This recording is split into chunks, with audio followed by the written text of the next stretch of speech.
Je m'appelle Diana Meyers. J'ai 28 ans et il y a 15 ans, mes propres parents m'ont mise à la porte de la maison, alors que je n'avais que 13 ans. La semaine dernière, ils se sont présentés à la lecture du testament de mon oncle Harold, l'homme qui m'a élevé ces 15 dernières années, avec des sourires confiants et un avocat privé, absolument certain de repartir avec des millions. Mais lorsque l'avocate Margaret Morrison a ouvert cette enveloppe scellée et a commencé la lecture, ses sourires ont disparu. Et quand elle est arrivée à la clause 7, ma mère, la femme qui avait un jour déclaré que je n'étais plus sa fille, s'est levée d'un bond, le visage blême, la bouche bée d'incrédulité. Avant de vous raconter la suite, si vous aimez les histoires de justice et de limites familiales, prenez une seconde pour aimer cette vidéo et vous abonner, mais seulement si cette histoire vous touche sincèrement. D'où me regardez-vous en ce moment? Et quelle heure est-il chez vous? Laissez un commentaire pour me le faire savoir. Pour comprendre pourquoi ma mère a réagi de cette façon, je dois vous ramener à l'été 2010, quand j'étais une jeune fille de 13 ans qui croyait être la cause de tous les problèmes de sa famille. En grandissant dans une modeste maison du sud-est de Portland, j'ai appris très tôt que l'amour dans notre famille n'était pas distribué équitablement. Mon père, Richard Meyers, travaillait comme mécanicien automobile dans un garage du centre-ville. C'était un homme de peu de mots, et la plupart de ses mots étaient en accord avec tout ce que disait ma mère. Ma mère, Sandra, travaillait à la caisse d'une épicerie et gérait notre foyer avec la précision de quelqu'un qui savait toujours exactement qui méritait quoi. Ma sœur, Tiffany, avait 2 ans de plus que moi. Elle avait les cheveux blonds dorés de maman, les yeux bleus vifs de maman, le rire facile de maman. Tout le monde le disait. Tiffany te ressemble tellement au même âge, Sandra. Et maman rayonnait. Je ressemble à notre grand-mère décédée, la mère de papa.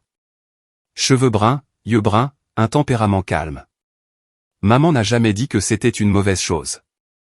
Elle n'a juste jamais beaucoup parlé de moi. Les différences se manifestaient partout.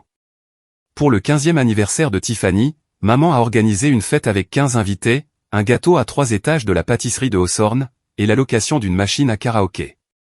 Pour mon 13e anniversaire, 3 mois plus tard, nous étions tous les 4 autour de la table de la cuisine, avec un gâteau en promotion de l'épicerie où travaillait maman.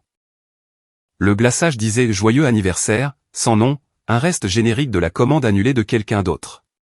Je n'ai pas réalisé ce qui se passait avant l'âge de 12 ans. C'est là que j'ai découvert que Tiffany avait un compte d'épargne pour l'université, ouvert quand elle avait 5 ans. 8 ans de dépôt, des milliers d'euros. J'ai demandé à maman pourquoi je n'en avais pas.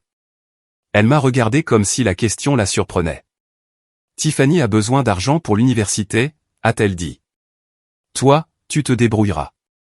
Tu es doué pour t'adapter. C'est la première fois que j'ai compris ma place dans cette famille. J'étais l'enfant de rechange, gardé, mais jamais vraiment désiré. L'été 2010 a tout changé. En avril de cette année-là, j'ai postulé à l'Académie d'été d'estime de l'Oregon, à l'Université d'État de l'Oregon. C'était un programme résidentiel de 6 semaines pour les étudiants qui montraient une promesse exceptionnelle en sciences et en mathématiques. La bourse couvrait tout, les frais de scolarité, le logement, la nourriture, et le matériel. Valeur totale, 4 200 €. Je n'ai dit à personne que j'avais postulé. J'avais appris à ne pas exprimer mes espoirs à voix haute dans cette maison. Le 15 mai, la lettre d'acceptation est arrivée. Sur plus de 2000 candidats de tout l'Oregon, 50 étudiants avaient été sélectionnés. J'étais l'une d'entre eux. Pendant exactement un après-midi, j'ai eu l'impression de compter. Puis Tiffany a entendu parler d'un camp d'art du spectacle en Californie, que son professeur de théâtre avait mentionné. 3 semaines, sans bourse. Prix, 3 800 €. Ce soir-là, au dîner, maman a annoncé la solution qu'elle avait élaborée dans sa tête. Diana, tu vas refuser ce truc de science.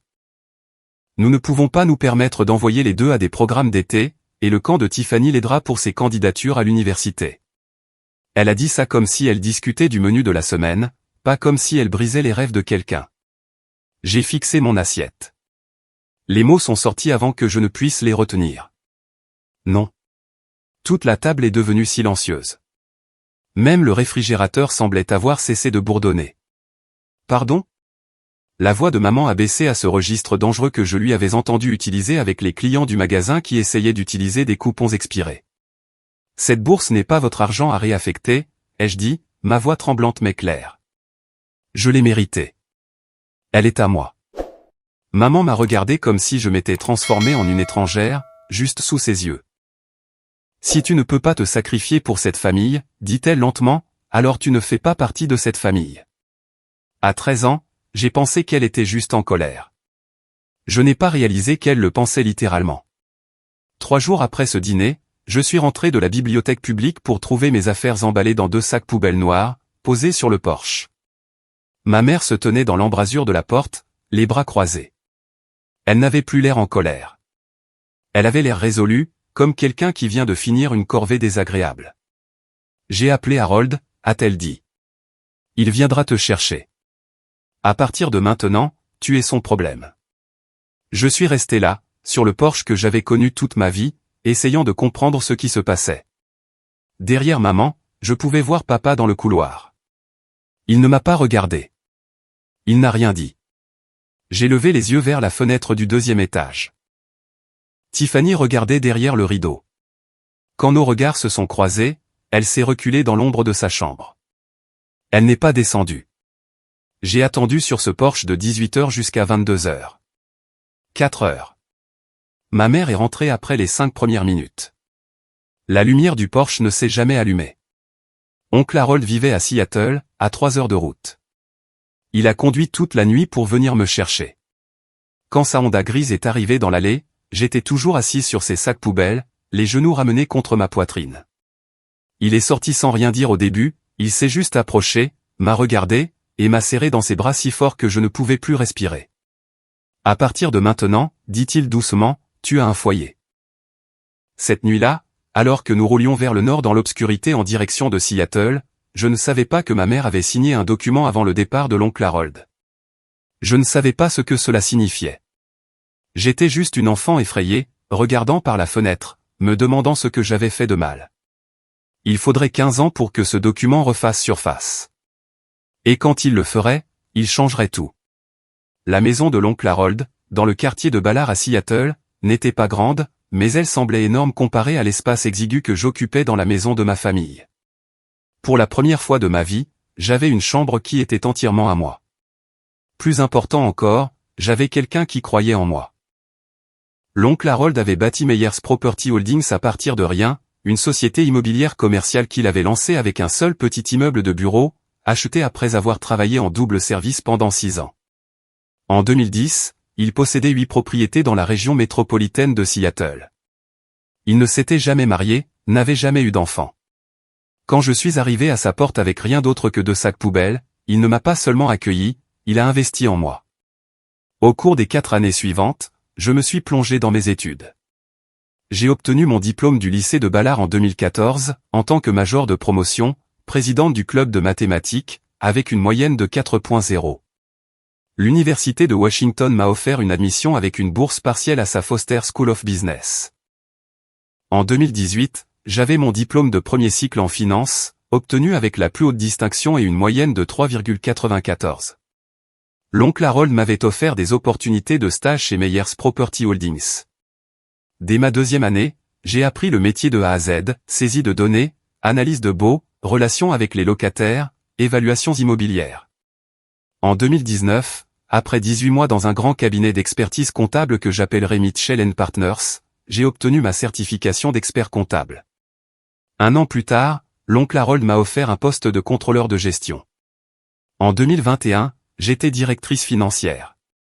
Pour mon 26e anniversaire, je gérais un portefeuille de 12 propriétés commerciales, d'une valeur combinée de 23,7 millions d'euros. L'oncle Harold m'a envoyé un email ce jour-là. Je l'ai toujours sauvegardé. L'objet était « à ma fille ». Le message était simple, tu n'as rien à prouver aux gens qui t'ont abandonné, mais tu dois te prouver à toi-même que tu en vaux la peine. Tu l'as fait. Joyeux anniversaire, Diana. En 15 ans, ma famille biologique m'a contacté exactement 3 fois. La première fois, c'était en 2012. Ma mère a appelé le téléphone de l'oncle Harold, pas le mien, pour demander 5 000 euros. Papa avait perdu son emploi au garage. Les temps étaient durs. Harold pouvait sûrement aider son propre frère. L'oncle Harold a refusé. Il m'a parlé de l'appel après, la mâchoire serrée. Ils n'ont pas demandé de tes nouvelles une seule fois, a-t-il dit. Pas comment tu allais à l'école, pas si tu allais bien. Ils veulent juste de l'argent. Le deuxième contact a eu lieu en 2016. Tiffany m'a envoyé une invitation de mariage par la poste. Pas de mots personnels. Pas de « j'espère que tu vas bien ». Juste la carte imprimée formelle, avec mon nom et l'adresse de l'oncle Harold à Seattle. Je n'y suis pas allé. Je n'ai pas envoyé de cadeau. Je n'ai pas répondu du tout. Le troisième, c'était en 2020. Ma mère m'a envoyé un email, le premier contact direct qu'elle avait initié depuis qu'elle m'avait mise à la porte. L'objet était pour prendre des nouvelles. Le message mentionnait qu'elle avait vu un article dans le Seattle Business Journal sur l'expansion de Meyers Property Holdings sur le marché de l'East Side. Elle espérait que j'allais bien et suggérait que nous devrions nous rattraper un de ces jours. J'ai supprimé l'email sans répondre. Je ne gardais pas de rancune. J'avais simplement construit une vie qui ne les incluait pas, et je ne voyais aucune raison de changer cela. À l'été 2024, l'oncle Harold a reçu un diagnostic qui a tout changé. Insuffisance cardiaque congestive, stade avancé. Les médecins lui ont donné 12 à 18 mois. Il a tenu 8 mois. Au cours de ces derniers mois, l'oncle Harold a rencontré son avocat spécialisé en succession à plusieurs reprises. Il a mis à jour son testament en juin 2024, 6 mois avant de décéder. Quand je lui ai posé la question, il a juste souri. Tout est réglé, a-t-il dit. Toi, concentre-toi sur l'entreprise. J'ai géré le reste. Je ne savais pas ce qu'il avait écrit. Je ne connaissais pas les clauses. Je lui faisais entièrement confiance. Je n'avais aucune idée de ce qui allait arriver. L'oncle Harold est décédé le 28 février 2025.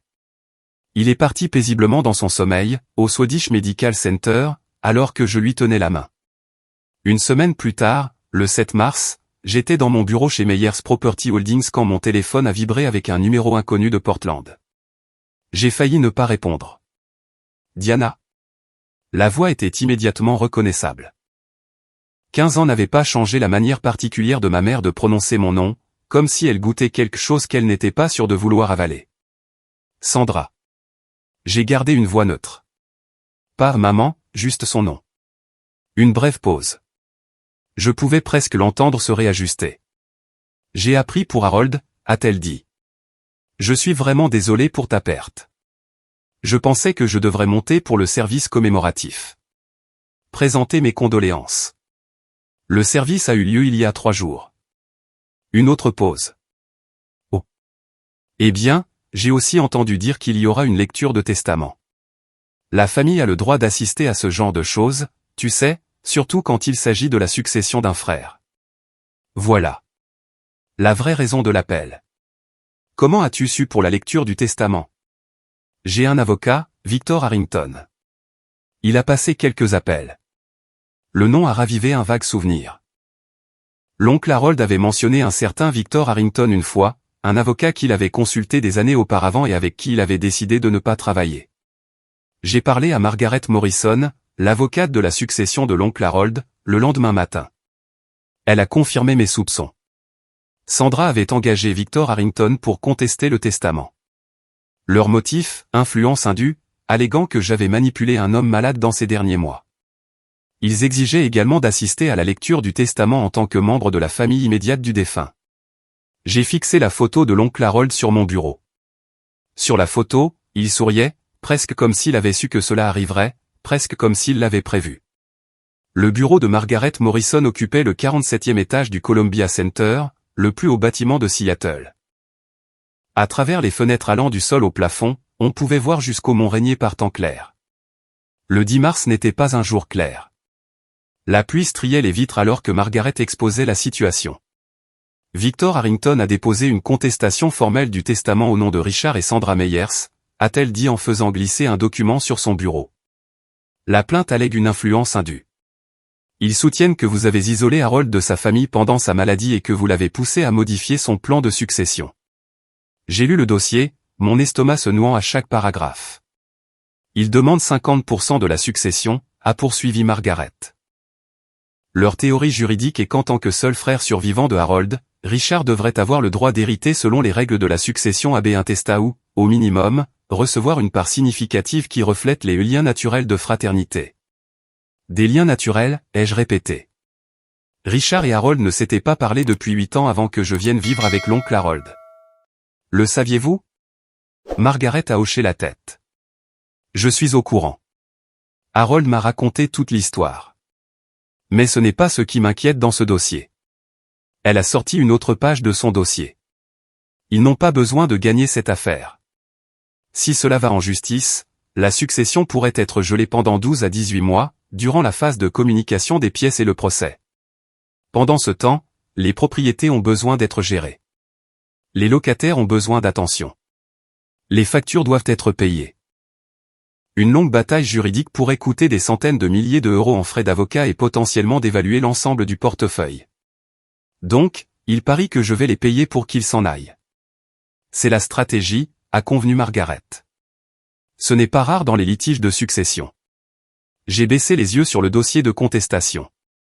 Dans la section décrivant notre histoire familiale, Sandra avait écrit que j'avais abandonné ma famille et exploité la solitude de Harold. La femme qui m'avait mise à la porte prétendait que je l'avais abandonnée. Avez-vous une quelconque documentation sur votre situation en 2010, a demandé Margaret. Quelque chose qui établit ce qui s'est réellement passé quand vous êtes allé vivre avec Harold? J'ai repensé à cette nuit sur le porche, au sac poubelle, aux 4 heures d'attente, à l'oncle Harold arrivant dans l'obscurité. J'avais 13 ans, ai-je dit. Je n'ai pas vraiment gardé de dossier. Harold l'a fait. Margaret était déjà en train d'atteindre son téléphone. Elle a composé le numéro de son assistante et a demandé un numéro de dossier spécifique des archives. 20 minutes plus tard, son assistante est revenue avec un dossier jauni. Margaret l'a ouvert avec précaution, en parcourant le contenu. Puis elle a levé les yeux vers moi, avec une expression que je n'ai pas tout à fait réussi à déchiffrer. Diana, étiez-vous au courant de ça? Elle a fait glisser le document sur le bureau. L'entête indiquait « Renonciation volontaire aux droits parentaux et transfert de tutelle », daté du 15 juillet 2010. Le document déclarait que Richard James Meyers et Sandra Helen Meyers, saints d'esprit, renonçaient volontairement à tous les droits et responsabilités parentaux envers leur fille mineure, Diana Marie Meyers, et transféraient la tutelle légale complète à Harold Raymond Meyers. En bas, il y avait 4 signatures, celle de ma mère, de mon père, de l'oncle Harold, et d'un notaire du comté de King, Washington. Numéro de dossier, 2010 GH 5847. Ils ne vous ont pas seulement mis à la porte, dit doucement Margaret. Ils vous ont légalement abandonné. Ils ont renoncé à leurs droits parentaux. En ce qui concerne la loi, Sandra et Richard Meyers ont cessé d'être vos parents au moment où ils ont signé ce document. Mes mains tremblaient. J'avais 13 ans, assise sur un porche dans le noir. Je n'avais aucune idée que ma mère signait des papiers à l'intérieur de la maison. Qu'est-ce que cela signifie pour leur réclamation? L'expression de Margaret a changé. Cela signifie que Richard n'a aucune qualité pour réclamer un héritage par lien de parenté. Légalement, il n'est pas votre parent. Il a rompu ce lien lui-même, par écrit, avec des témoins, il y a 15 ans. Margaret m'a proposé 2 voies à suivre. Option 1, nous négocions, a-t-elle dit. Je contacte Harrington, j'explique que leur position juridique est plus faible qu'ils ne le pensent, et j'offre un règlement entre 500 000 et 1 million d'euros en échange du retrait de leur contestation et de la signature d'une renonciation à toute réclamation future. C'est plus rapide, plus propre, et ça évite tout spectacle public. Et l'option 2. Nous procédons à la lecture du testament comme prévu. Ils ont exigé d'y assister en tant que membres de la famille. Nous les laissons faire. Puis nous présentons les preuves, le document de transfert de tutelle, toute l'histoire, tout ce que Harold voulait divulguer en cas de contestation. Elle a fait une pause. Harold avait anticipé cela, Diana. Il a laissé des instructions spécifiques sur la manière de gérer exactement ce scénario. Il voulait que la vérité soit consignée. Je suis rentré chez moi ce soir-là et je n'ai pas pu dormir. Je me suis assise dans le salon de la maison que l'oncle Harold m'avait laissé, fixant les photos de famille sur la cheminée. Il y avait des photos de moi à chaque étape, remise de diplôme du lycée, de l'université, le jour où j'ai obtenu ma licence d'expert comptable, mon premier jour en tant que directrice financière. Sur chaque photo, l'oncle Harold rayonnait à mes côtés. Il n'y avait aucune photo de Richard ou de Sandra. Pas une seule. J'ai pensé aux mots de l'oncle Harold dans cet email, des années auparavant, tu ne leur dois rien, mais tu te dois à toi-même la vérité. À 7 heures le lendemain matin, j'ai appelé Margaret. Je veux que la lecture du testament ait lieu, ai-je dit. Pas de règlement, pas de rachat. S'ils veulent être présents pour ça, qu'ils le soient. Mais nous ne cachons rien. Vous en êtes sûr? Une fois que cela deviendra public. Ils ont choisi de rendre cela public en déposant leur contestation. Je ne fais que respecter leur choix. La lecture du testament était prévue pour le vendredi 14 mars 2025, à 14 h, dans la salle de conférence de Morrison & Associates, 5 jours plus tard. Les jours suivants ont été un tourbillon de préparatifs. Ma meilleure amie, Elena Torres, nous étions rencontrés lorsqu'elle avait rejoint Meyers Property Holdings en tant que directrice des ressources humaines 3 ans plus tôt, m'a aidé à organiser la documentation. Elle était la seule personne, à part Margaret, à connaître toute l'histoire de mon enfance. 47 emails, a dit Elena, levant les yeux de son ordinateur portable dans mon bureau, mercredi soir. 47 emails de Harold à vous sur 10 ans, documentant sa relation avec vous et les raisons de sa rupture avec Richard. Les emails brossaient un tableau clair. En 2002, Richard avait emprunté 80 000 € à Harold, avec la promesse de le rembourser dans les 5 ans. 23 ans plus tard, pas un seul euro n'avait été rendu. Cette promesse non tenue avait fracturé leur relation. Mon arrivée en 2010 n'avait rien à voir avec leur rupture. Elle couvait déjà depuis 8 ans. Elena a également sorti les rapports financiers de mes 3 années en tant que directrice financière. Sous ma direction, le portefeuille de Meyers Property Holdings était passé de 17,7 millions à 23,7 millions d'euros, soit une augmentation de 34% en valeur. Les taux d'occupation étaient en moyenne de 96%. Les scores de satisfaction des locataires étaient les plus élevés de l'histoire de l'entreprise. Jeudi soir, j'ai rencontré la docteure Lorraine, la thérapeute que je voyais depuis le début de ma vingtaine. « Souvenez-vous pourquoi vous faites ça ?» a-t-elle dit. « Vous ne cherchez pas la vengeance. Vous tournez une page. Il y a une différence. Et si je ressens de la satisfaction quand ils réaliseront qu'ils ont perdu ?» La docteure a souri doucement. Ça s'appelle la justice, Diana. Se sentir validé quand la vérité éclate n'est pas la même chose que la cruauté. La question est ce que vous ferez après. Je suis rentré chez moi ce soir-là, à travers les rues détrempées de Seattle, en pensant à ces mots. Je me suis regardé dans le miroir de la salle de bain avant de me coucher. Elle n'a plus de pouvoir sur toi, ai-je dit à mon reflet. C'est toi seul qui décide de ton histoire maintenant. Vendredi arrivait, et j'étais prête. Ok, laissez-moi faire une pause ici une seconde. Si vous êtes arrivé jusqu'ici et que vous vous demandez comment j'ai géré la suite, laissez un commentaire avec votre prédiction. Que pensez-vous que Sandra a fait lors de la lecture du testament? Et si cette histoire vous parle, si vous avez déjà dû poser des limites avec votre famille, n'oubliez pas de vous abonner. Nous arrivons juste à la partie que vous attendiez. Maintenant, revenons à ce vendredi après-midi. La salle de conférence de Morrison & Associates occupait un coin du 47e étage, avec des fenêtres allant du sol au plafond offrant une vue panoramique sur Elliott Bay et les montagnes olympiques. Par temps clair, cela aurait été à couper le souffle. Le 14 mars 2025, le ciel était couvert, l'eau d'un gris acier qui correspondait à mon humeur. Je suis arrivé avec 15 minutes d'avance, à 13h45. Je portais un tailleur bleu marine, professionnel et discret. Mes cheveux étaient tirés en un simple chignon.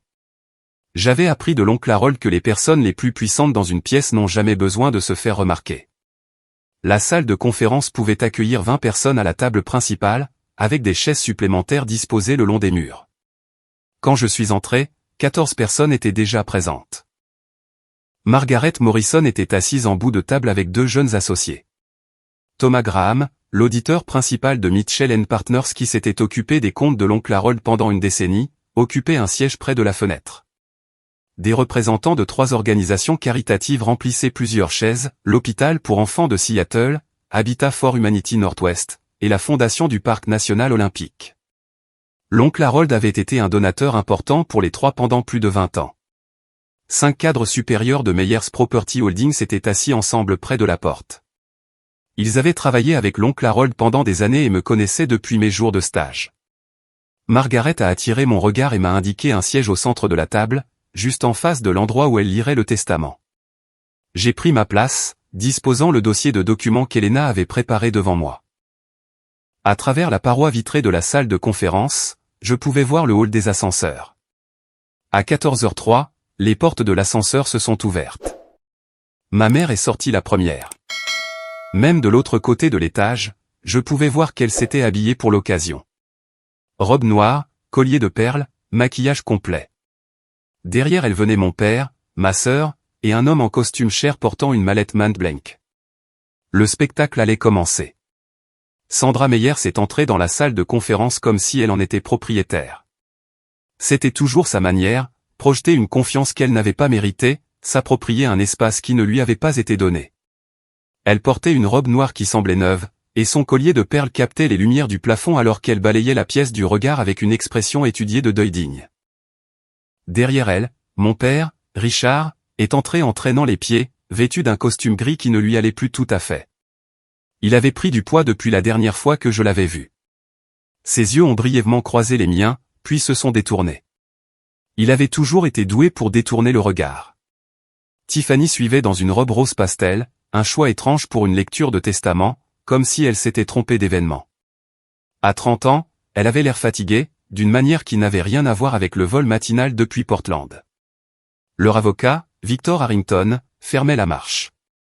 Il était grand, les cheveux argentés, avec ce genre de confiance polie qui vient de décennies de litiges à enjeux élevés.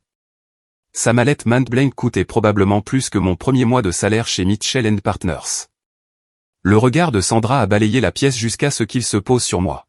« Ah » a-t-elle dit, sa voix portant de cette manière qu'elle avait perfectionnée. « Tu es déjà là. » Je ne me suis pas levé. Sandra. Le simple mot, son nom, par maman, l'a fait s'arrêter net. Quelque chose a vacillé sur son visage. Puis elle s'est reprise. J'espérais que nous pourrions parler en privé avant que ça ne commence. Les affaires de famille devraient être réglées en famille. La procédure commence dans 2 minutes, ai-je dit. Je suis sûr que tout ce que vous avez à dire peut attendre.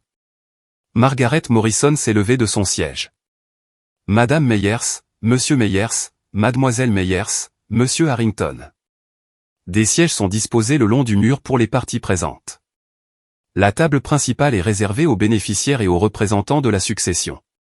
La mâchoire de Sandra s'est visiblement crispée. Elle s'attendait à une place au centre des choses. Au lieu de cela, on la dirigeait vers la marge. Elle n'était même pas à la table. Sandra ne s'est pas assise tranquillement. Au lieu de cela, elle a fait un détour par les représentants de l'hôpital pour enfants de Seattle, s'arrêtant pour se présenter avec une expression de chagrin étudiée. « Je suis Sandra Meyers », a-t-elle dit assez fort pour que la plupart de la pièce l'entende. La belle-sœur de Harold. Nous étions très proches pendant de nombreuses années, avant cette malheureuse rupture. Elle a jeté un regard significatif dans ma direction. La représentante de l'hôpital, une femme dans la cinquantaine nommée Dr Patricia Wells, a hoché poliment la tête, mais n'a rien dit. Sandra a continué, imperturbable. C'est si tragique de voir comment certaines personnes entrent dans une famille et créent la division. Harold était un homme si généreux, si confiant, peut-être trop confiant. J'ai gardé les yeux sur mon dossier. Je n'ai pas répondu. J'avais appris il y a longtemps que Sandra se nourrissait des réactions. Tiffany, s'installant dans une chaise contre le mur, a ajouté son grain de sel. Oncle Harold nous rendait visite à Portland tout le temps quand on était enfant. Je ne comprends pas pourquoi elle a le droit de s'asseoir là-haut et nous, on est ici. Victor Harrington prenait déjà des notes, son stylo courant sur un bloc-notes, documentant tout, construisant leur dossier, cherchant la moindre réaction qu'il pourrait déformer. Je ne lui ai rien donné. Sandra a pris place à côté de Tiffany, mais elle n'avait pas terminé. Alors que Margaret organisait ses papiers en bout de table, la voix de Sandra a de nouveau traversé le silence de la pièce. Un enfant rejeté par ses parents a généralement une raison. J'aimerais juste que Harold ait vu à travers elle comme nous l'avons fait. Une mère sait toujours. Les mots sont restés en suspens. Plusieurs personnes dans la pièce se sont senties mal à l'aise. Thomas Graham, l'auditeur, regardait Sandra avec une incrédulité manifeste. Je l'ai regardée, vraiment regardée, pour la première fois en 15 ans. Elle n'avait pas changé du tout. La même certitude, le même besoin de contrôler le récit, la même conviction absolue d'être la victime. Margaret s'est éclaircie la gorge. Il est 14h10, nous allons commencer. Margaret Morrison a rompu le seau d'une grande enveloppe avec la précision méticuleuse de quelqu'un qui avait accompli ce rituel des centaines de fois. Ceci est le dernier testament de Harold Raymond Meyers, a-t-elle commencé, sa voix portant le poids formel que le moment exigeait.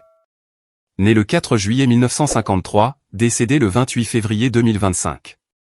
Ce document a été exécuté le 18 juin 2024 et représente l'expression finale des volontés de M. Meyers concernant la disposition de sa succession. Sandra s'est légèrement penchée en avant, son collier de perles captant la lumière. Margaret a continué à lire les sections préliminaires. L'article 1 confirmait l'identité et la résidence de Harold. L'article 2 le déclarait sain d'esprit. Margaret a noté qu'une évaluation psychiatrique avait été menée par le docteur Stephen Park le 10 juin 2024, 8 jours avant la signature du testament. L'évaluation a confirmé que M. Meyers possédait la pleine capacité testamentaire et n'était sous aucune influence indue au moment de l'exécution, a lu Margaret. J'ai surpris Sandra échangeant un regard avec Victor Harrington. Ils avaient misé sur la contestation de l'état mental de Harold. Cette documentation compliquait leur stratégie. L'article 3 révoquait tous les testaments et codicilles antérieurs. Puis Margaret est passée à l'article 4, l'inventaire des actifs. Au moment du décès, la succession de M. Meyers comprenait les éléments suivants, 12 propriétés commerciales situées dans les comtés de King et de Snohomish, d'une valeur estimée combinée de 18,2 millions d'euros. Des comptes d'investissement contenant des actions diversifiées, évaluées à environ 4,1 millions d'euros. Des liquidités et des actifs liquides totalisant 1,4 million d'euros. J'ai entendu Tiffany murmurer à Sandra, c'est presque 24 millions. Sandra a hoché la tête, ses yeux calculateurs. Margaret a brièvement levé les yeux. Le testament contient 47 pages. Je vais maintenant passer à l'article 5, qui traite des legs spécifiques et des exclusions. Elle a tourné la page et a ajusté ses lunettes de lecture. Article 5, concernant Richard James Meyers, frère du défunt. Sandra a même souri. Elle n'allait pas sourire longtemps. La voix de Margaret était stable alors qu'elle lisait la première ligne. Je ne prévois aucune disposition dans ce testament pour mon frère, Richard James Meyers, pour les raisons suivantes, que je souhaite voir lu à voix haute et consigné au procès-verbal. Le sourire de Sandra a vacillé. Margaret a continué à lire les mots de Harold. Premièrement, en mars 2002, Richard m'a emprunté 80 000 euros avec la promesse écrite de rembourser la totalité du montant dans les 5 ans. 23 ans ont passé. Pas un seul euro n'a été rendu. J'ai conservé la reconnaissance de dette originale comme document. Le visage de Richard est devenu blême. Il ne s'y attendait pas. Deuxièmement, le 15 juillet 2010, Richard et sa femme, Sandra, ont volontairement signé un document légal renonçant à tous les droits parentaux sur leur fille, Diana Marie Meyers, me transférant la pleine tutelle. Ce document a été dûment attesté et notarié. Sandra s'est levée d'un bond. Qu'est-ce que ça a à voir avec quoi que ce soit? Margaret a fait une pause, a regardé Sandra par-dessus ses lunettes, et a continué à lire sans accuser réception de l'éclat. L'importance de ce document est la suivante, en mettant fin légalement à leur relation parentale avec Diana, Richard et Sandra ont renoncé à toute prétention qu'ils auraient pu avoir à hériter de moi par son intermédiaire. Diana est mon héritière légale. Richard n'est pas son père légal. Par conséquent, Richard n'a aucune relation familiale avec mon héritière désignée, et aucune qualité pour contester ce testament pour des raisons de lien familial. Richard s'est levé aussi. C'est ridicule. Je suis le frère de Harold, son frère de sang. Victor Harrington a attrapé le bras de Richard, le forçant à se rasseoir, mais même le visage de l'avocat était devenu gris. Margaret a sorti un document de son dossier. Pour information, l'original de la renonciation volontaire aux droits parentaux est classé au tribunal de la famille du comté de King, sous le numéro de dossier 2010 GH 5847. J'en ai une copie certifiée conforme ici, que toute partie peut examiner. Elle a posé le document sur la table. Sandra l'a fixé comme si c'était une grenade dégoupillée. Sandra ne s'est pas rassise. Son sang-froid, ce masque soigné qu'elle portait en entrant dans la pièce, s'est visiblement fissuré. Sa voix est montée, aiguë et désespérée. C'est insensé. Ce papier ne veut rien dire. Nous sommes toujours sa famille. La voix de Margaret est restée égale. Madame Meyers, je dois vous demander de vous asseoir. Interrompre la lecture d'un testament est une affaire que le tribunal prend au sérieux. Sandra l'a ignoré. Elle a pointé directement vers moi. C'est elle qui a fait ça. Elle a manipulé Harold contre sa propre famille. Elle l'a empoisonné contre nous. La docteure Patricia Wells de l'hôpital pour enfants de Seattle semblait mal à l'aise. Les représentants des œuvres de charité ne s'étaient pas inscrits pour un drame familial. Tiffany a tiré sur la manche de Sandra. Maman, assieds-toi. Les gens nous regardent. Je me fiche de qui nous regarde. La voix de Sandra s'est brisée. Je veux savoir comment c'est arrivé. Harold aimait Richard. Ils étaient frères. Finalement, j'ai parlé. Ma voix est sortie calme, stable, de la manière que l'oncle Harold m'avait appris à parler dans les négociations difficiles. Ne jamais élever la voix. Les forcer à tendre l'oreille pour vous entendre. Sandra, tu as fait un choix il y a 15 ans. Tu as mis mes affaires dans des sacs poubelles et tu m'as laissé sur un porche dans le noir. Puis tu es rentré et tu as signé un document pour te débarrasser de moi. J'avais 13 ans. La pièce était absolument silencieuse. C'était ta décision, ai-je poursuivi. Pas la mienne, pas celle de l'oncle Harold, la tienne. Tout ce qui se passe aujourd'hui est simplement la conséquence de ce que tu as choisi de faire cette nuit-là. La bouche de Sandra s'est ouverte, mais aucun mot n'est sorti. Je l'ai regardé fixement. Je ne te déteste pas, mais je ne te dois rien non plus. Tu t'en es assuré en signant ce papier. Victor Harrington écrivait furieusement sur son bloc-notes, bien que je ne puisse imaginer quelle stratégie il pensait pouvoir sauver. Margaret s'est éclairci la gorge. Si nous pouvons continuer. Je n'ai pas encore lu la clause 7. Sandra s'est finalement laissée retomber sur sa chaise.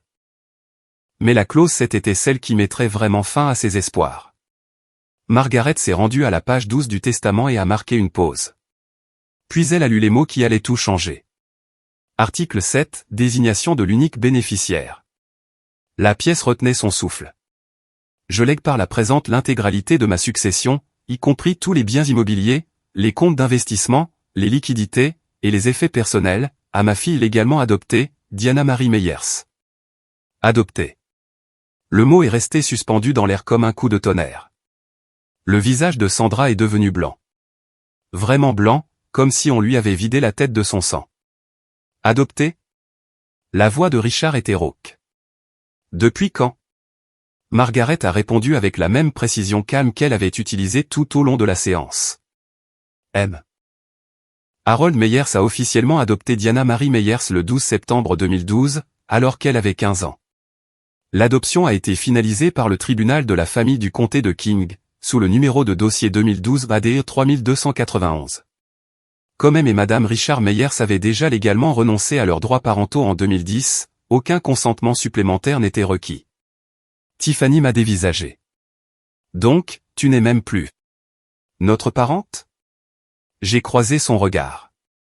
Pas légalement. Pas depuis que maman et papa ont signé pour m'abandonner. Margaret a continué à lire. Diana n'est pas simplement une bénéficiaire. Elle est ma fille à tous égards, légalement, pratiquement, et émotionnellement. Elle a travaillé à mes côtés pendant des années, a prouvé sa compétence et son intégrité, et je lui fais entièrement confiance pour continuer le travail que j'ai commencé. Personne ne mérite plus cet héritage, et personne que j'aime plus. Ma vision s'est brouillée. J'ai cligné des yeux pour retenir mes larmes. L'oncle Harold ne m'avait jamais parlé de la teneur exacte de cette clause. Il l'avait gardée secrète, attendant ce moment, sachant qu'il pourrait arriver.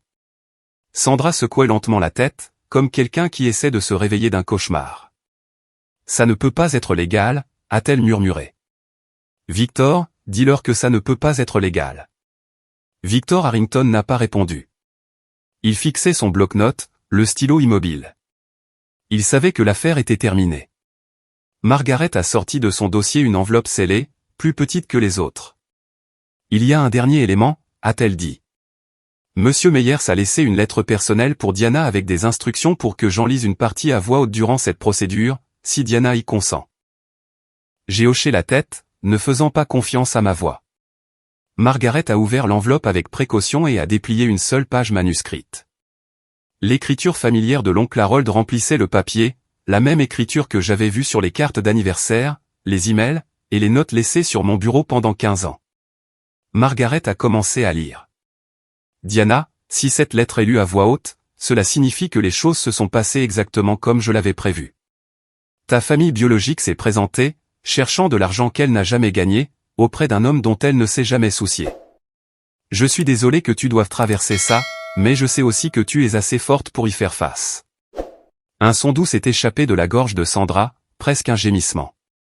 Tu es arrivée chez moi comme une enfant blessée, rejetée par des gens qui auraient dû te protéger. Mais tu n'as pas laissé ça te définir. Tu as transformé ta douleur en détermination, ta solitude en indépendance, ton rejet en résilience. Je n'ai jamais été plus fier de quelqu'un de toute ma vie. La voix de Margaret s'est légèrement adoucie alors qu'elle continuait, « Je ne t'ai pas sauvée, Diana. Tu t'es sauvée toi-même. Je t'ai juste donné un endroit pour le faire. Tout ce que tu as accompli, tes études, ta carrière, ton caractère, tu l'as mérité par tes propres efforts. Je te laisse ma succession, non pas parce que tu en as besoin, mais parce que tu le mérites, et parce que je sais que tu l'utiliseras pour aider les autres, comme j'ai essayé de t'aider. » Des larmes coulaient maintenant sur mon visage. Je n'ai pas essayé de les arrêter. Ne les laisse pas te faire sentir coupable d'avoir survécu à eux. Ne les laisse pas revenir, à moins que tu ne le choisisses. Tu ne leur dois rien. Tu te dois tout. Je t'aime, Diana. Pour toujours, ton père, Harold. Sandra a tenté une dernière manœuvre désespérée. Elle s'est de nouveau levée, mais cette fois sa voix avait changé. La colère avait disparu, remplacée par quelque chose qui se voulait être une maternité blessée. Diana, ma chérie, je sais que les choses étaient difficiles quand tu étais jeune. J'ai fait des erreurs. Je l'admets maintenant. Mais nous sommes toujours du même sang.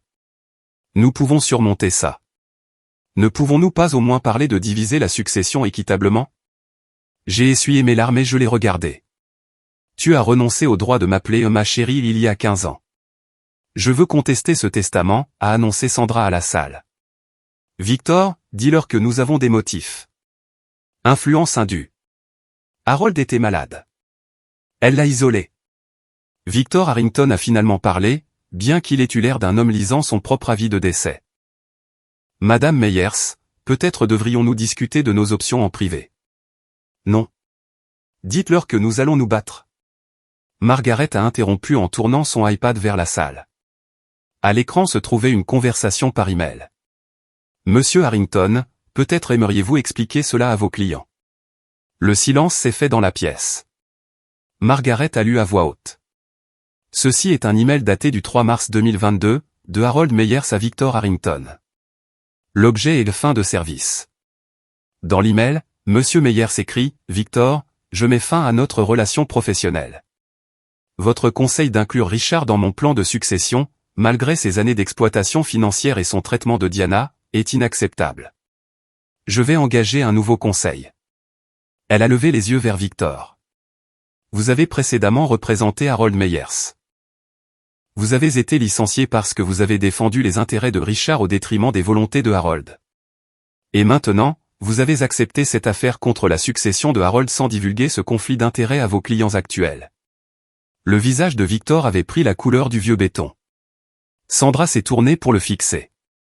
Tu m'avais dit qu'on gagnerait. Il n'avait pas de réponse. Victor Harrington s'est levé brusquement, rassemblant sa mallette main blank avec des mains tremblantes. Je dois examiner ces documents, a-t-il dit, sa voix dépouillée de son assurance antérieure. Nous devrions discuter de nos options en privé, Madame Meyers.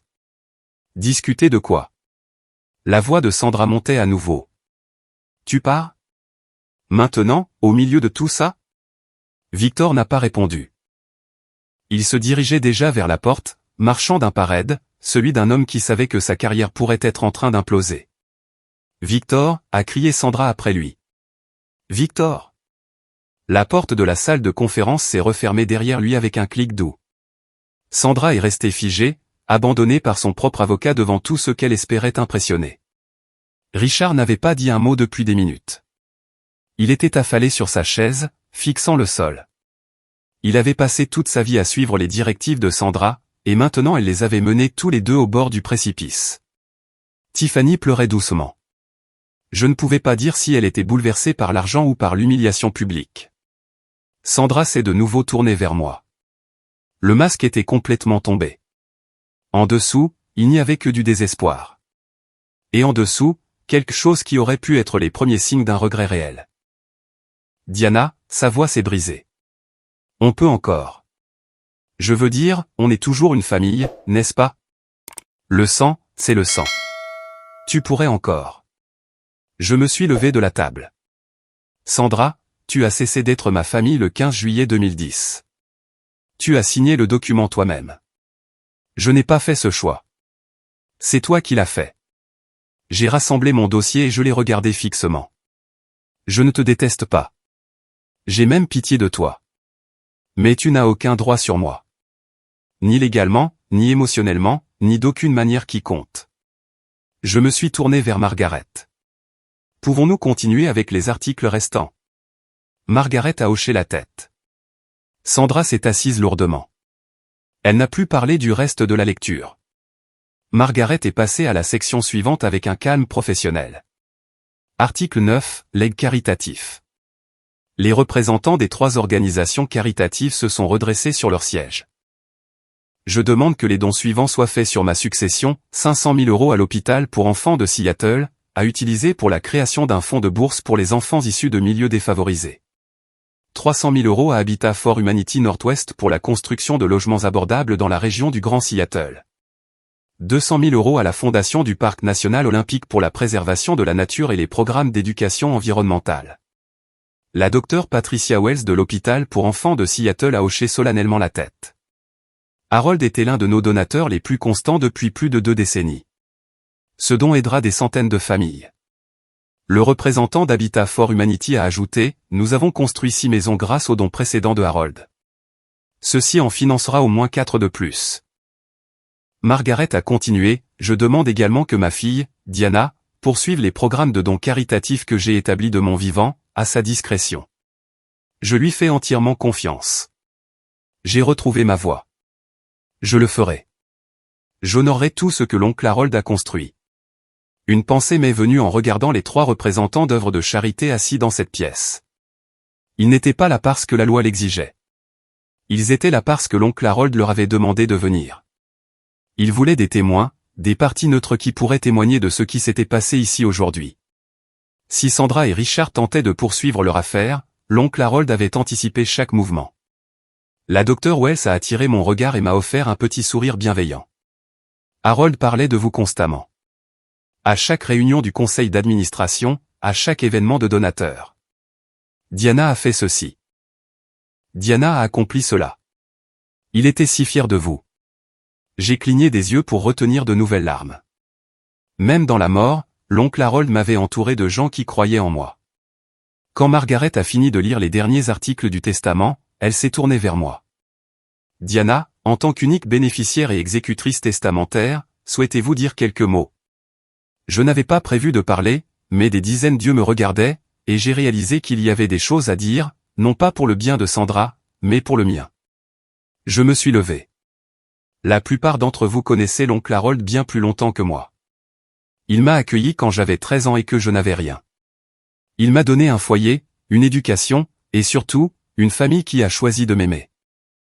J'ai regardé autour de la salle, les employés de Meyers Property Holdings qui m'avaient vu grandir, de stagiaire à directrice financière, les représentants des œuvres de charité qui avaient été témoins de la générosité de l'oncle Harold pendant des décennies.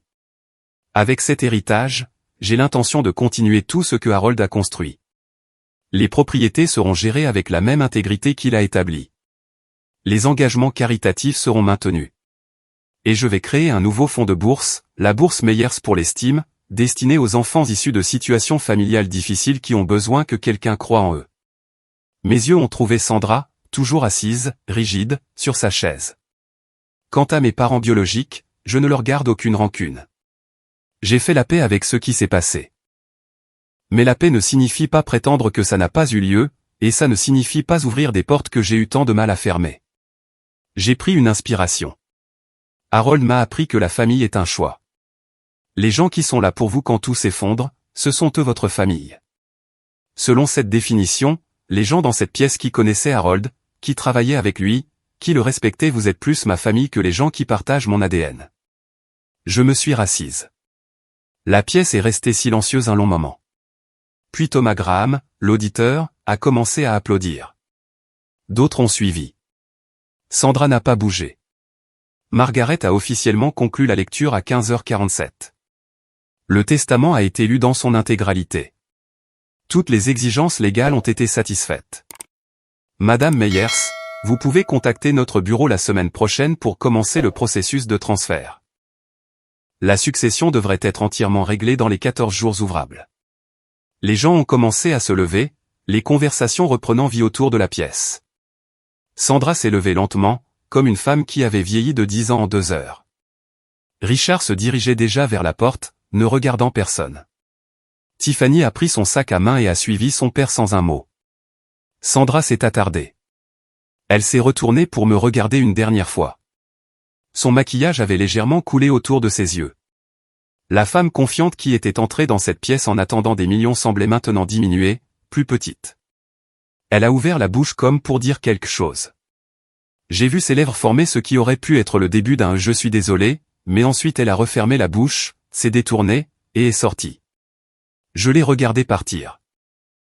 Cette femme qui m'avait jeté comme une marchandise endommagée, qui avait signé des papiers pour le rendre légal, qui s'était présentée 15 ans plus tard en espérant profiter de sa cruauté. J'ai ressenti un bref frémissement, pas de satisfaction exactement, pas de justification, quelque chose de plus compliqué, le vide étrange qui survient lorsqu'un chapitre se ferme enfin. La Dr Wells de l'hôpital pour enfants de Seattle s'est approchée de moi alors que la pièce se vidait. Harold parlait de vous à chaque fois que nous nous rencontrions, a-t-elle dit en me serrant la main.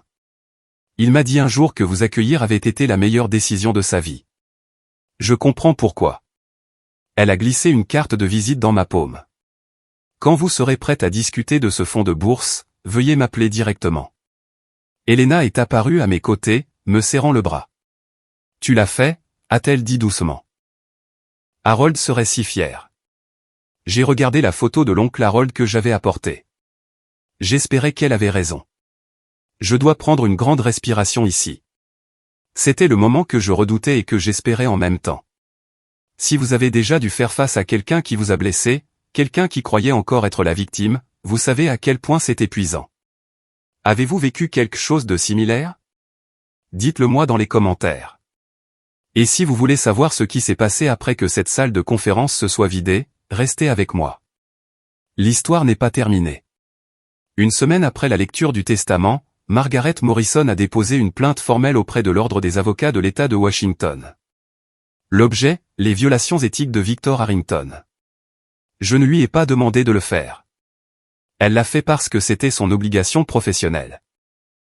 Lorsqu'un avocat est témoin de la violation des règles de conduite professionnelle par un autre avocat, un signalement est requis. La plainte décrivait 3 violations. Premièrement, conflit d'intérêts. Harrington avait précédemment représenté Harold Meyers et avait obtenu des informations confidentielles sur sa planification successorale. Deuxièmement, défaut de divulgation, Harrington n'a jamais informé Sandra ou Richard de sa relation antérieure avec Harold. Troisièmement, fausse représentation, Harrington avait fait croire à ses clients qu'ils avaient un dossier solide alors qu'ils savaient, ou auraient dû savoir, que leur position juridique était fondamentalement compromise. Margaret m'a tenu au courant tout au long du processus. 2 mois après le dépôt de la plainte, fin mai 2025, l'Ordre des avocats a rendu sa décision. Victor Harrington a été suspendu de l'exercice du droit pendant 6 mois. Il a également été condamné à une amende de 15 000 € et a dû suivre une formation supplémentaire en éthique. Dans les semaines qui ont suivi la suspension, 3 des plus gros clients de Harrington ont discrètement transféré leurs affaires ailleurs. J'ai entendu dire, par des ragots du milieu juridique, que les revenus de son cabinet avaient chuté d'environ 200 000 € cette année-là. Elena m'a demandé un jour si j'étais satisfaite de la chute de Harrington. Je ne lui ai rien fait, lui ai-je répondu. Il s'est fait ça tout seul. Je me trouvais juste là quand les conséquences l'ont rattrapé.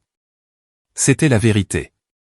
Je n'avais pas cherché à me venger de Victor Harrington. Je n'avais pas déposé la plainte. Je n'avais pas fait pression pour sa suspension. Il avait fait ses propres choix, en acceptant une affaire qu'il savait éthiquement compromise, en mentant à des clients qui lui faisaient confiance, en pariant qu'il pourrait gagner par l'intimidation plutôt que par le mérite. Sa carrière a souffert à cause de ce qu'il a choisi de faire. Certaines personnes construisent leur propre prison sans aucune aide. 3 semaines après la lecture du testament, un email est apparu dans ma boîte de réception, provenant de Sandra Meyer 1969@gmail.com. Objet, s'il te plaît, lis. Le message était plus long que ce à quoi je m'attendais. Sandra n'avait jamais été douée pour la communication écrite. Elle préférait les appels téléphoniques où elle pouvait contrôler le ton, interrompre, rediriger. Diana, je sais que tu ne liras probablement pas ceci, mais j'ai besoin de dire certaines choses. J'ai réfléchi à ce qui s'est passé à la lecture du testament. J'étais en colère et j'ai dit des choses que je n'aurais pas dû.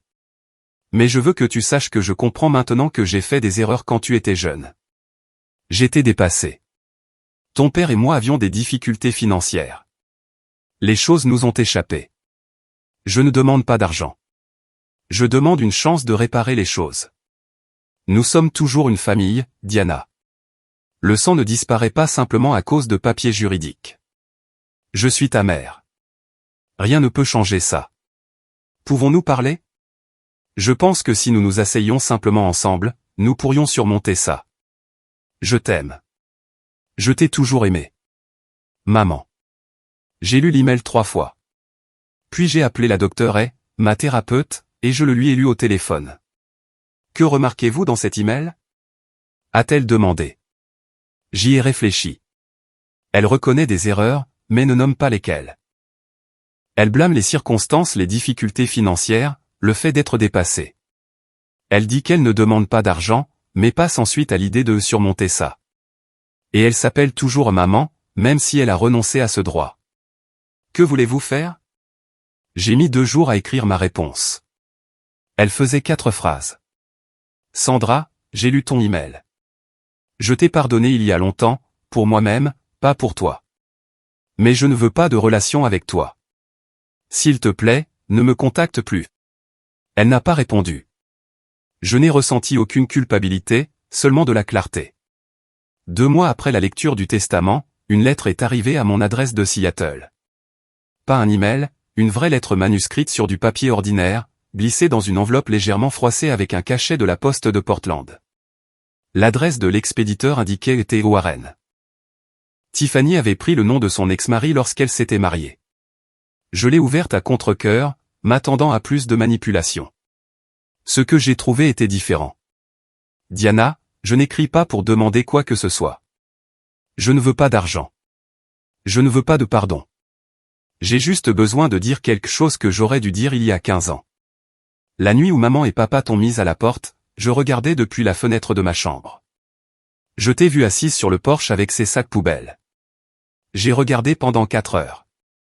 Je t'ai vu seul dans le noir, à attendre, et je ne suis jamais descendu. J'aurais pu. J'avais 15 ans. J'aurais pu t'apporter de l'eau, ou m'asseoir avec toi, ou au moins te dire que j'étais désolé. Au lieu de ça, j'ai juste regardé depuis la fenêtre, comme une lâche. Ça me hante depuis. Chaque fois que maman parlait de toi, te blâmant toujours, se posant toujours en victime, je pensais à cette fenêtre, à ce que je n'avais pas fait.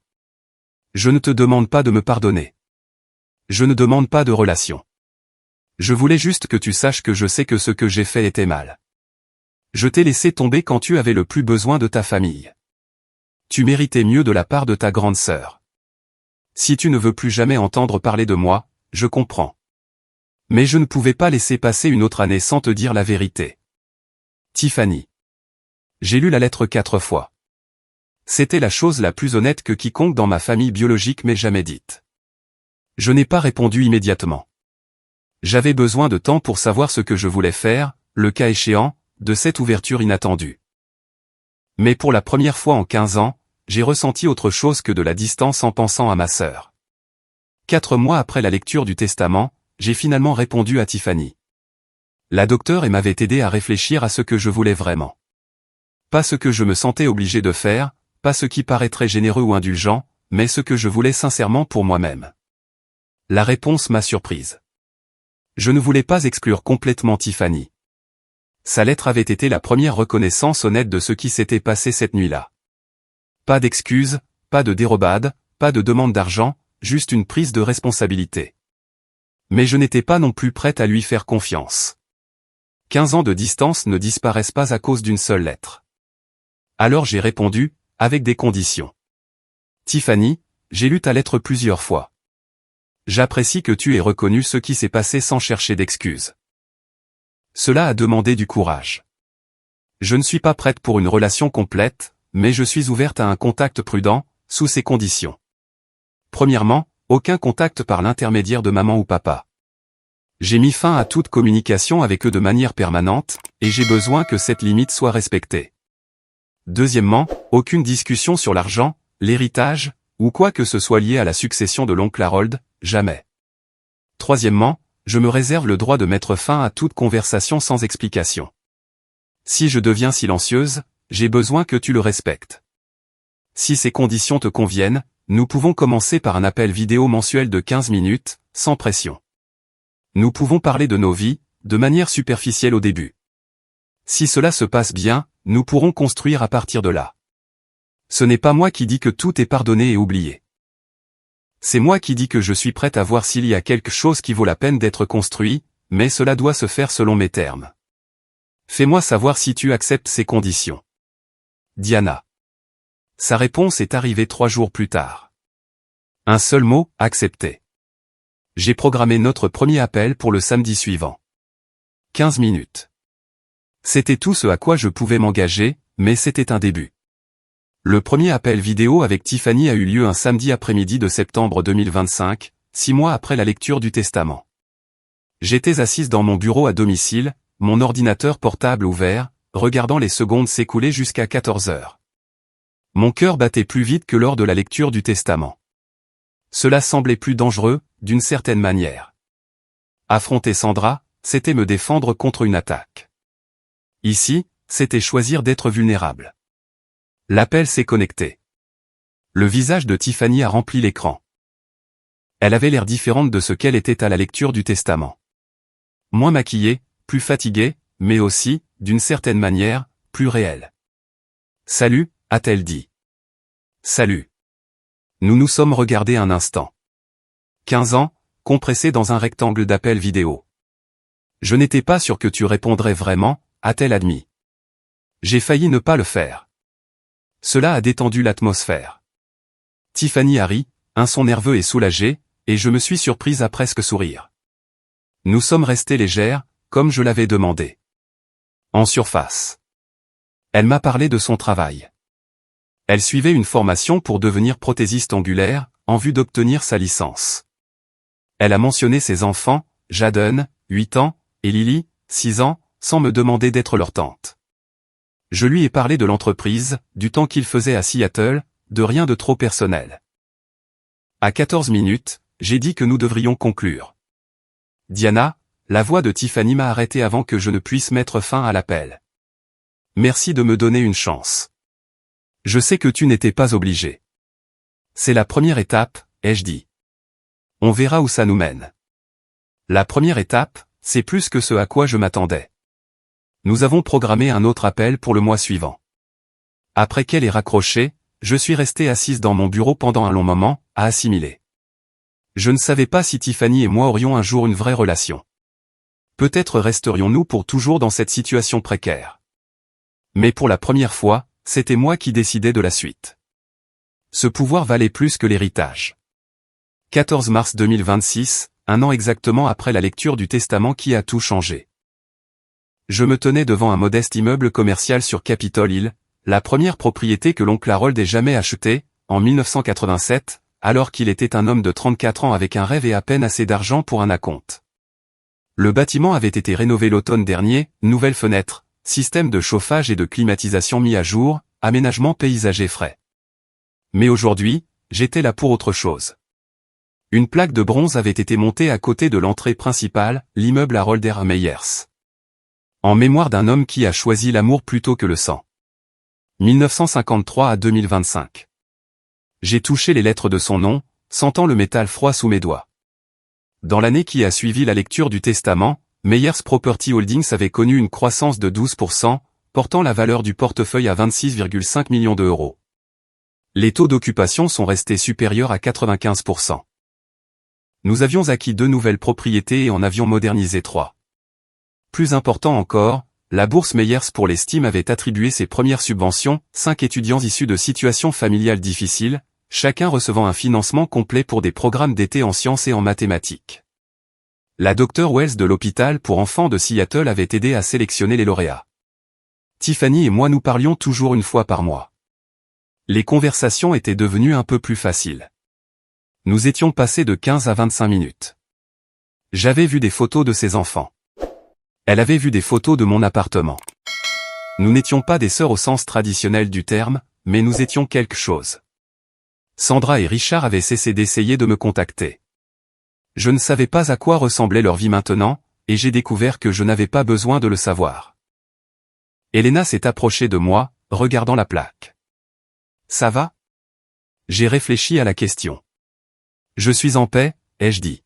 « C'est encore mieux qu'être heureuse. » L'oncle Harold m'avait appris que la famille est un choix, et j'avais enfin appris à me choisir. Le ciel au-dessus de Seattle était dégagé pour la première fois depuis des semaines. Je pouvais voir jusqu'aux montagnes. Si je regarde ma propre histoire d'un point de vue psychologique, il y a un concept appelé l'estime de soi conditionnelle. La croyance que vous n'avez de la valeur que si certaines personnes vous approuvent. J'ai passé les 13 premières années de ma vie piégé dans cette croyance. L'indifférence de ma mère me semblait être la preuve que je ne comptais pas. Ce qui m'a réellement sauvé, ce n'est pas l'argent de l'oncle Harold. C'est son acceptation inconditionnelle. Il m'a vu pour qui j'étais, pas pour qui j'aurais dû être. Voici ce que je veux que vous reteniez de cette histoire. Vous n'avez besoin de la permission de personne pour connaître votre valeur. Et vous avez tout à fait le droit de poser des limites, même avec votre famille, même avec vos parents, même avec le sang. Le pardon est quelque chose que vous faites pour vous-même. La réconciliation est quelque chose que vous choisissez pour vous-même. Ce sont deux choses différentes, et personne ne peut décider de celle que vous offrez. Votre histoire, c'est à vous de l'écrire. Merci d'être resté avec moi tout au long de cette histoire.